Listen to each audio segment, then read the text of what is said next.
पहचान से मिला काम थोड़े समय के लिए रहता है पहचान से मिला काम थोड़े समय के लिए रहता है, किंतु काम से मिली पहचान हमेशा के लिए रहती है। That's why my dear friends, status लगाने की नहीं बनाने की चीज़ है। नमस्कार दोस्तों, मैं Milan Kushwaha, motivational speaker, teacher, accountant and आपका अपना dear friends. Welcome to all of you officers club. My dear friends, आज की सेशन में बेसिकली हम लोग एक very informative and impressive video पर डिस्कशन करने वाले हैं।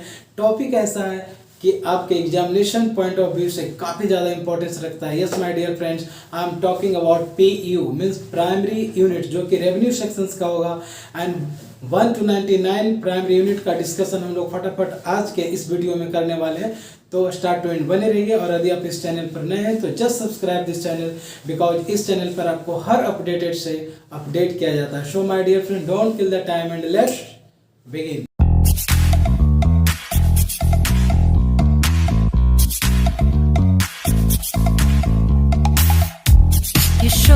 Friends, let's begin and here is primary units revenue. और यहाँ पर हम लोग देखेंगे वन बाय वन रेवेन्यू। सबसे पहले जानते हैं कि PU बेसिकली क्या होता है, प्राइमरी यूनिट्स है क्या। तो यहाँ पर देखिए, थोड़ा जूम कर लिया जाए। और प्राइमरी यूनिट कहता है कि ये 2 digit code to represent the primary unit such as the object of the expenditure, यानी एक्सपेंडिचर यानी व्यय का, खर्च का ऑब्जेक्ट क्या है, indicating on what the expenditure is incurred, यानी क्या व्यय किया जाता है। ये दो बेसिकली दो पॉइंट है जिस पर कि हमारा पूरा PU डिपेंड करता है। So a 2 digit code to represent the primary unit such as the object of the expenditure indicating and on what expenditure is incurred, which means अर्थात जैसे कि salary, allowance, wages, materials, consumer stores etc। Next जो इसका point है primary units का, कि the primary units object of expenditure जो है are an important and integral part of the classification of expenditure as they serve to analyze the expenditure by the element of cost such as wages, stores and other expenditure etc। तो इस तरह से देखते हैं कि हम लोग की प्राइमरी यूनिट है, जो कि बेसिकली ये 2 डिजिट कोड है जिसके माध्यम से हम लोग क्या, कौन सा एक्सपेंडिचर का कौन सा ऑब्जेक्ट है, कितने एक्सपेंडिचर कि कौन सा ऑब्जेक्ट पर कितना एक्सपेंडिचर हुआ, इन सारी बातों का जो मेंशन किया जाता है वो प्राइमरी यूनिट के अंतर्गत किया जाता है। कुछ यहाँ पर जैसे कि यहाँ पर आप देख सकते हैं कि ACS है। ACS मीन्स क्या होता है, ACS मीन्स ACS का एक तो मतलब होता है एडवांस करेक्शन स्लिप भी होता है, और दूसरा एडेंडम एंड कोरिजेंडम स्लिप भी होता है। दोनों में से कोई भी कर सकते हैं, both are same, advance correction slip and या other word you can say that addendum and corrigendum slip. तो यहाँ पर हम लोग एडवांस करेक्शन स्लिप बोलेंगे, ज़्यादा कंफर्ट है।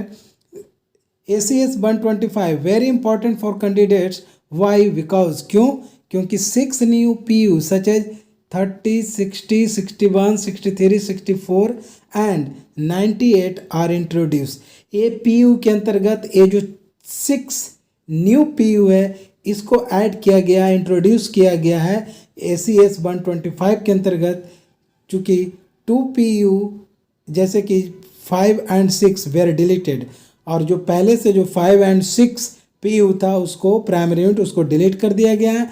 And 3 existing PU such as 22, 34 and 35 were modified, जबकि जो पहले से एग्जिस्टिंग है, जो कि पहले से ऑलरेडी PU में 22, 34 एंड 35 वेयर मॉडिफाइड, उसे क्या किया गया था, मॉडिफाइड किया गया था। तो हम लोग 1 बाय 1 देखते हैं कि ACS एडवांस करेक्शन स्लिप 125 के अंतर्गत कौन कौन सा PU आता है। ओके, चलिए बढ़ते हैं वीडियो में आगे। और यहाँ पर जैसा कि देख रहे हैं कि ACS 125 यहाँ पर है आपका PU यानी रेवेन्यू सेक्शन का, and here is description and here is remarks. Okay, तो सबसे पहले PU 1 देखते हैं। यहाँ पर जितना भी देख रहे हैं like this serial number PU का है, यानी प्राइमरी यूनिट, यानी प्राइमरी यूनिट 1 बोले तो सैलरी एंड वेजेस से है। प्राइमरी आपको एग्जाम में यही पूछा जाएगा कि सैलरी एंड वेजेस ये कौन से PU इसको डिनोट करता है, तो your answer will be PU 1। Okay, and PU 2 primary. तो हम लोग फटाफट प्राइमरी यूनिट 1 2 3 हम लोग 3 4 7 फिर सिर्फ डिस्कस करेंगे, बाकी पीयू समझ जाना कि दैट इज़ पीयू। ओके, तो चलिए हम लोग देखेंगे क्या कि प्राइमरी यूनिट जो 1 है वो सैलरी एंड वेजेस से है, and 2 dearness pay and dearness allowance, 3 PLB यानी productivity linked bonus, and PU4 HRA यानी house rent allowance, and PU7 transport allowance, PU8 यानी matching contribution of government towards defined contribution pension system, यानी NPS में जो भी contribution किया जाता है वो PU8 के अंतर्गत किया जाता है, ऑपरेटेड अंडर डिमांड नंबर 13, जो कि डिमांड नंबर 13 के अंतर्गत इसको ऑपरेट किया जाता है। किसको? तो एनपीएस को, है ना। चलिए बस आप वीडियो में बस बने रहिए और देखिए कितना मज़ा आता है। चलिए नेक्स्ट देखते हैं। नेक्स्ट हैं PU9, जो कि वेजेस ऑफ कैजुअल लेबर पर जो भी एक्सपेंस होता है वेजेज ऑफ कैजुअल लेबर, वो PU9 के अंतर्गत आता है। PU10 की बात करें तो किलोमीटर अलाउंस है, PU11 देखें तो ओवर टाइम अलाउंस है, PU12 देखें तो नाइट ड्यूटी अलाउंस है। डियर फ्रेंड्स, आप चाहे तो इसका स्क्रीनशॉट ले सकते हैं और बिल्कुल स्क्रीनशॉट लेकर आप अपना नोट कर सकते हैं और अपनी तैयारी को एक अच्छा आयाम दे सकते हैं। एंड PU13 जो कि अदर अलाउंस से संबंधित है, and PU14 fees and honoraria. Honoraria means क्या होता है? ऑनोरेरियम मीन्स मानदेय, समझते हैं ना, कोई भी हम लोग काम करते हैं तो instead of that work we get honorarium. Okay, and PU15 transfer allowance, 16 travelling expenses. तो आपसे बेसिकली क्वेश्चन इसी तरह से पूछे जाएंगे, ट्रैवलिंग एक्सपेंसेज किस PU के अंतर्गत आता है? ट्रैवलिंग एक्सपेंसेज तो PU16। ओके, एंड 17 की बात करें तो air travel expense sanction in leave of privilege पास, यानी प्रिविलेज पास के बदले में जो एयर ट्रेवल एक्सपेंस सैंक्शन किया जाता है वो कहाँ पर आता है? तो वो आपका आ जाता है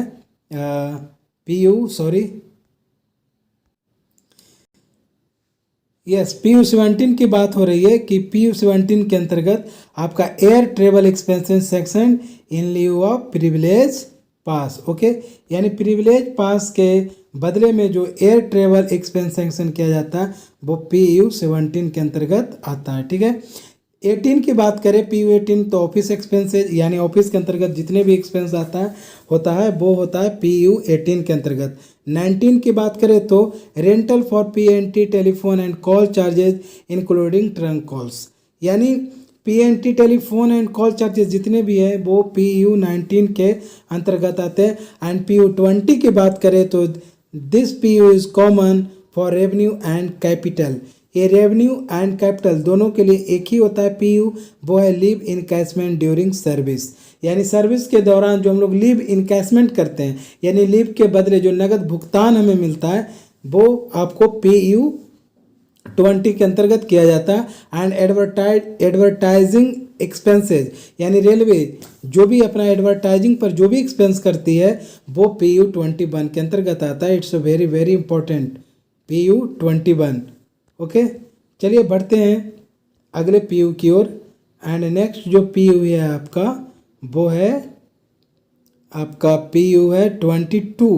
अब 22 क्या है कि 22 यूटिलिटीज़ एक्सक्लूडिंग इलेक्ट्रिसिटी, यानी इलेक्ट्रिसिटीज़ को एक्सक्लूड करके, यानी छोड़कर उसको जो भी यूटिलिटीज़ है, जो भी मतलब बेसिक नीड्स का जो भी सामान है ना, उसको हम लोग PU22 के अंतर्गत देखते हैं। न्यू 1 ACS 125 फ्रॉम December 2015, यानी 2015 से जो एडवांस करेक्शन स्लिप 125 में किया गया वो दिसंबर 2015 से जो PU22 है वो यूटिलिटीज़ के रूप में यूज किया जाता है।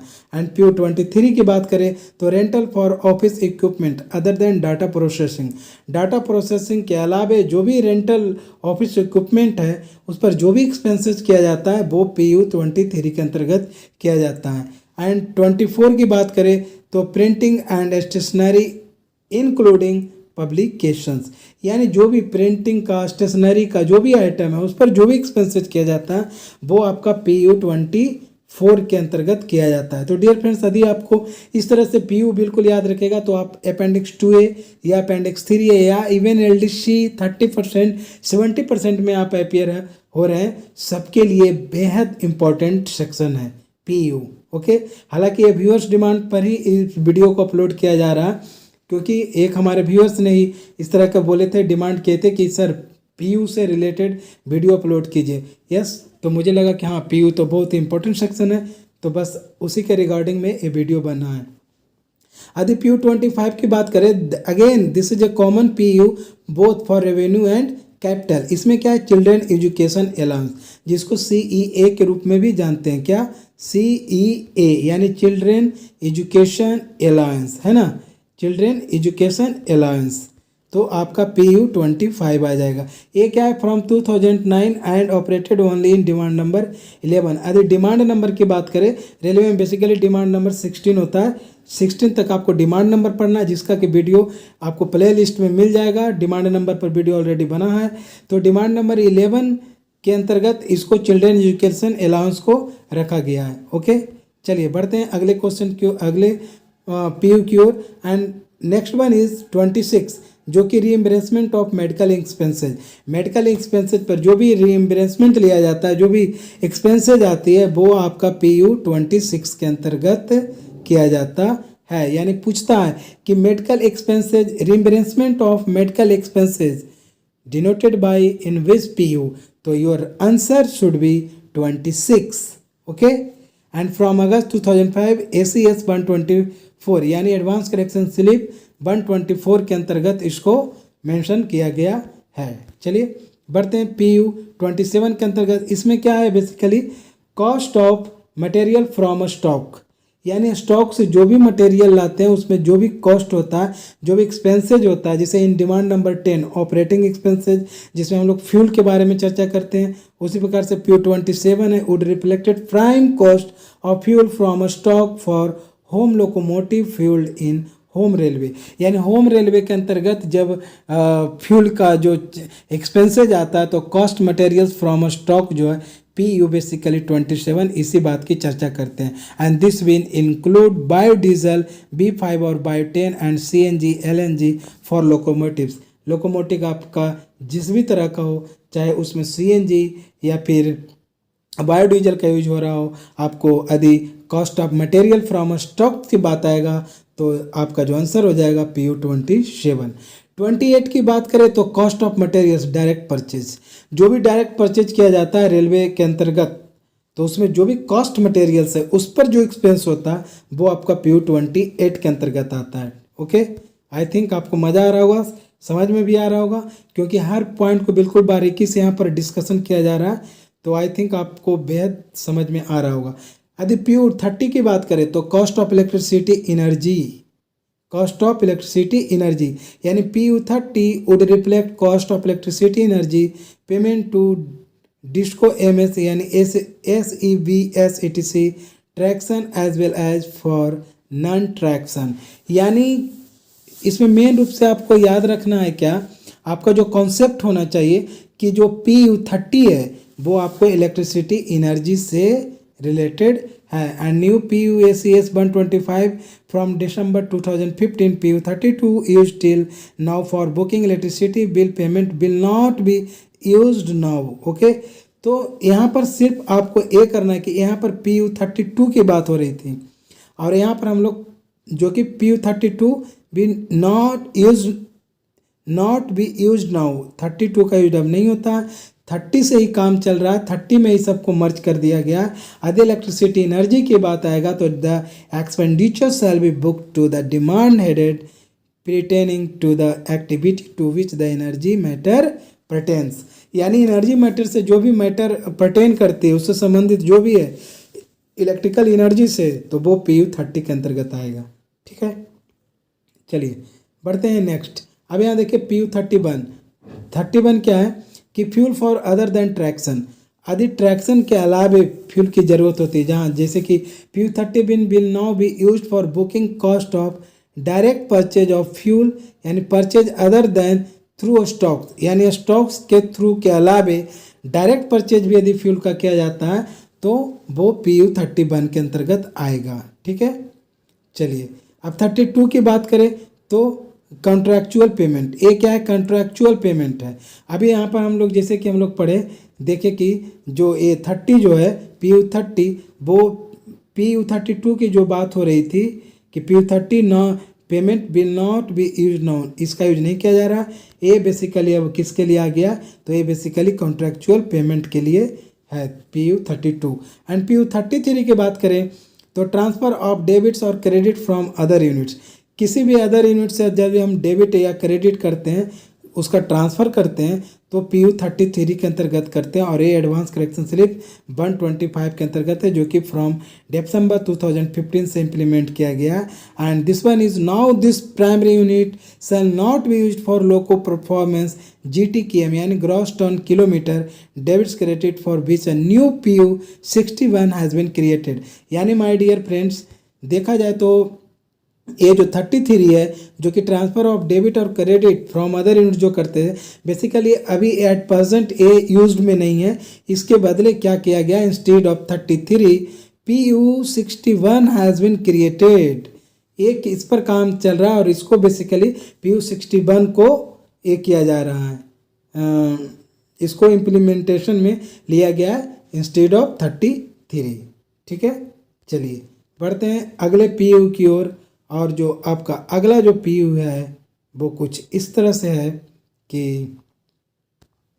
PU 34 क्या है कि intra railway adjustment of wages on POH यानी पीरियोडिक ओवरहॉलिंग, है ना, and other repairs from WS यानी workshop management system account to revenue heads. यानी POH का मामला हो, WMS का मामला हो, और इसमें जो भी रेवेन्यू हेड्स है तो वो 34 के अंतर्गत आएगा। इसके बारे में कुछ कहा गया है कि रिमार्क्स क्या है कि now PU 34 and 35 as well as, यानी कह सकते हैं कि 34 as well as 35 will be used for booking wages and material pertaining to home rolling stock, and PU 63 and 64 for wages and material pertaining to foreign railway rolling stock। यानी dear friends, यदि बात आ जाए कि home rolling stock की बात हो, यानी अपने रेलवे की बात हो, तो वहाँ पर आपको PU 34 एंड 35 करना है। और यदि फॉरेन रेलवे रोलिंग स्टॉक की बात हो तो फिर आपको 63 एंड 64 पर आपको कंसीडर करना होगा। ठीक है, तो यहाँ पर देखिए 63 and 64 for foreign railway rolling stock and 34 and 35 ये किसके लिए? तो ये होम रोलिंग स्टॉक के लिए। यहाँ पर देखिए होम रोलिंग स्टॉक के लिए। ओके, आई थिंक आपको समझ में आ रहा होगा, क्लियर हो गया। तो ये 33 एंड 34 होम रोलिंग स्टॉक के लिए है and 63 and 64 foreign railway rolling stock के लिए। ठीक है, चलिए बढ़ते हैं अगला क्वेश्चन की ओर। कहता है PU 36 एक्साइज ड्यूटी पेड या payable for purchase of materials. यानी कोई भी मटेरियल को जब हम लोग बाय करते हैं, परचेज करते हैं, तो उस पर जो एक्साइज ड्यूटी इम्पोज किया जाता है तो वो PU 36 के अंतर्गत आएगा। ओके, एंड 38 की बात करें तो sales tax paid payable to for purchase of materials. और किसी भी मटेरियल्स को जब हम परचेज करते हैं, जो सेल टैक्स पे किया जाता है, एक्साइज ड्यूटी जब पे किया जाता है मटेरियल को बाय करने में, तो PU 36, जबकि सेल्स टैक्स जब किसी भी मटेरियल को बाय करने पर पे किया जाता है तो PU 38। इसको याद रखिएगा, 36 एंड 38। 39 की बात करें, PU 39 तो एयर ट्रेवल है, लेकिन इसमें भी दो कंडीशन है। एयर ट्रेवल एक तो डोमेस्टिक जो कि अपने इनसाइड आवर कंट्री, और एक है एयर ट्रेवल फॉरेन जो कि आउट ऑफ आवर कंट्री होगा एयर ट्रेवल, तो वो 40 में आ जाएगा, PU 40। ठीक है, एक से दो बार इस वीडियो को देखिएगा, आपको पूरा कॉन्सेप्ट क्लियर हो जाएगा। एंड 41 PU 41 क्या है? वैल्यू एडेड टैक्स, जिसको बोलते हैं VAT, वैल्यू एडेड टैक्स। एक किसके अंतर्गत है? तो PU 41 के अंतर्गत है। PU 42 की बात करें तो एरियर पेमेंट्स या सैलरी एंड वेजेस, जो भी आपके ड्यूरिंग सर्विस सैलरी और वेजेस दिया जाता है, एरियर पेमेंट किया जाता है, वो सारा PU 42 के अंतर्गत आता है।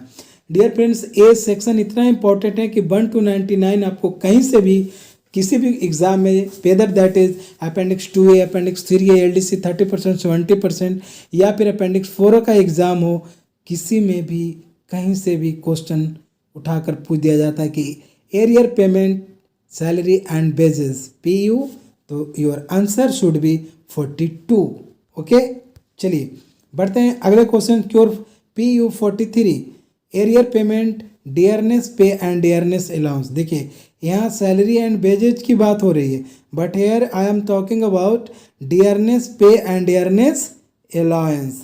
DA एंड DP के बारे में बात हो रही है, तो PU 43 जाएगा।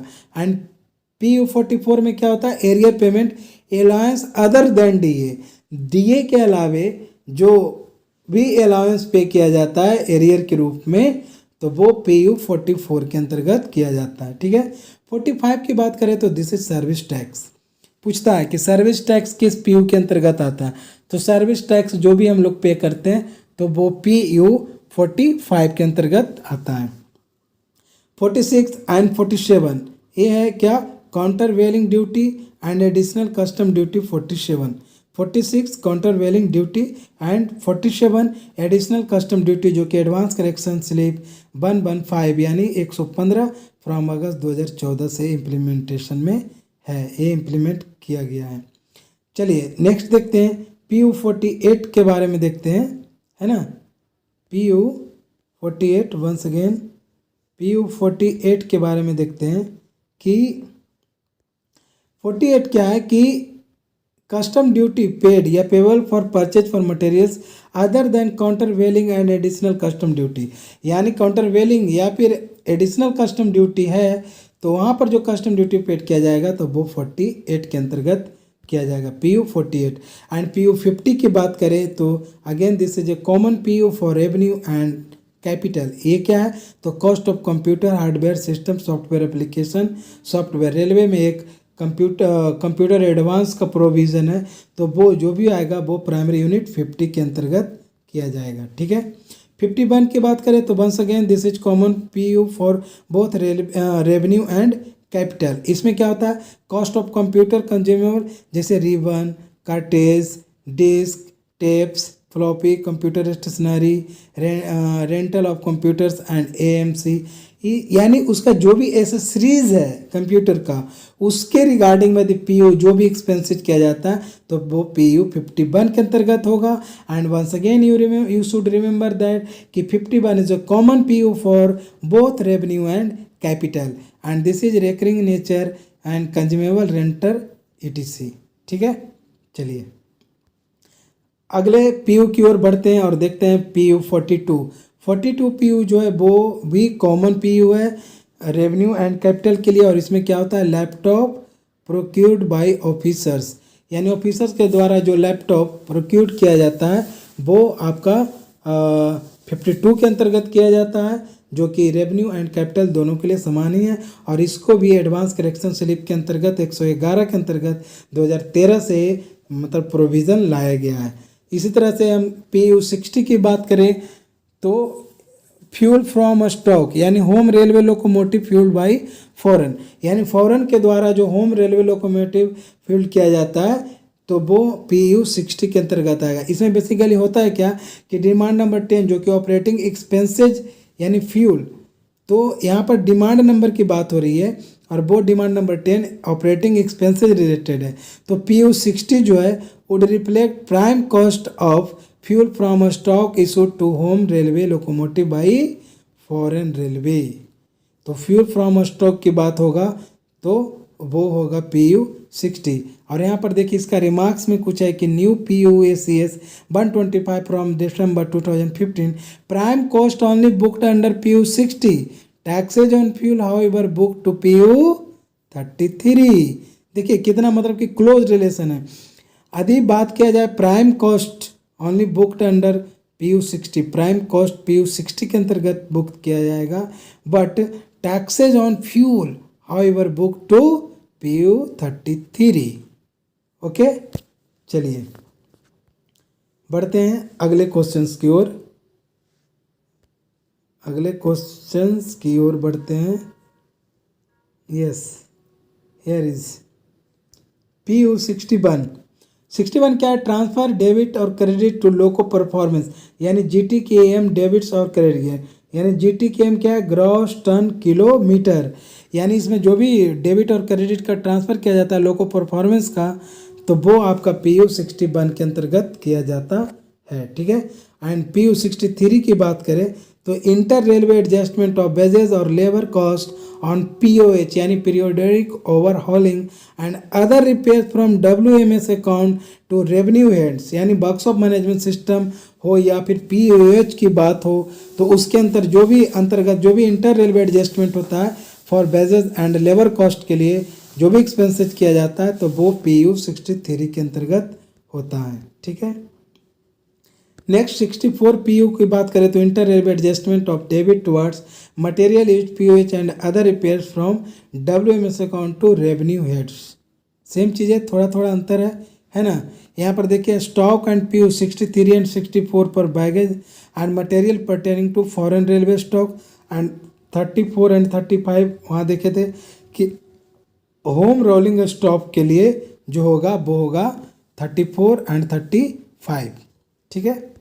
चलिए अब है PU 98 की बात करें तो क्रेडिट्स और रिकवरीज। ये क्या है, क्रेडिट्स और रिकवरीज की बात होगा, जैसे object of credit and distinct in principle from an object of expenditure. किसी भी ऑब्जेक्ट पर जो भी एक्सपेंस किया जाता है तो उसका क्रेडिट या फिर रिकवरी का मामला है तो PU फिर 98 जाएगा। और ऐसे कंडीशन में क्या होता है कि new PUACS 125 from December 2015 all credit recovers would be booked under this primary unit 98, primary unit 99 है ना, used for booking credit recovery should not be so used now, instead PU 98 may be used for all credits and recoveries 98। 99 की बात करें तो 1 to 98 जितने भी PU हैं और जितने भी ऑब्जेक्ट पर एक्सपेंसेज किया गया उसके अलावे आदि जो भी अदर एक्सपेंसेज है वो 99 में के अंतर्गत उसका मेंशन किया जाएगा। Such as PU 99 refers to those items of expenditure which cannot be classified especially within the above primary number, यानी 1 to 98 को छोड़कर कुछ ऐसे एक्सपेंसेज आ जाए तो उसे हम लोग PU 99 के अंतर्गत रखते हैं, जिसको कि अदर पूछता है कि अदर एक्सपेंसेज किस प्राइमरी यूनिट के अंतर्गत अदर एक्सपेंसेज को का मेंशन किया जाता है, तो प्राइमरी यूनिट 99। तो माय डियर फ्रेंड्स, ये कुछ प्राइमरी यूनिट से रिलेटेड पॉइंट्स था जो कि काफ़ी ज़्यादा एग्जामिनेशन पॉइंट ऑफ व्यू से देखे तो काफ़ी ज़्यादा इंपॉर्टेंस रखता है। तो माय डियर फ्रेंड्स, आज का ये इंफॉर्मेटिव और इम्प्रेसिव वीडियो एंड होता है और मिलते हैं हम लोग ऐसे ही नेक्स्ट वीडियो में।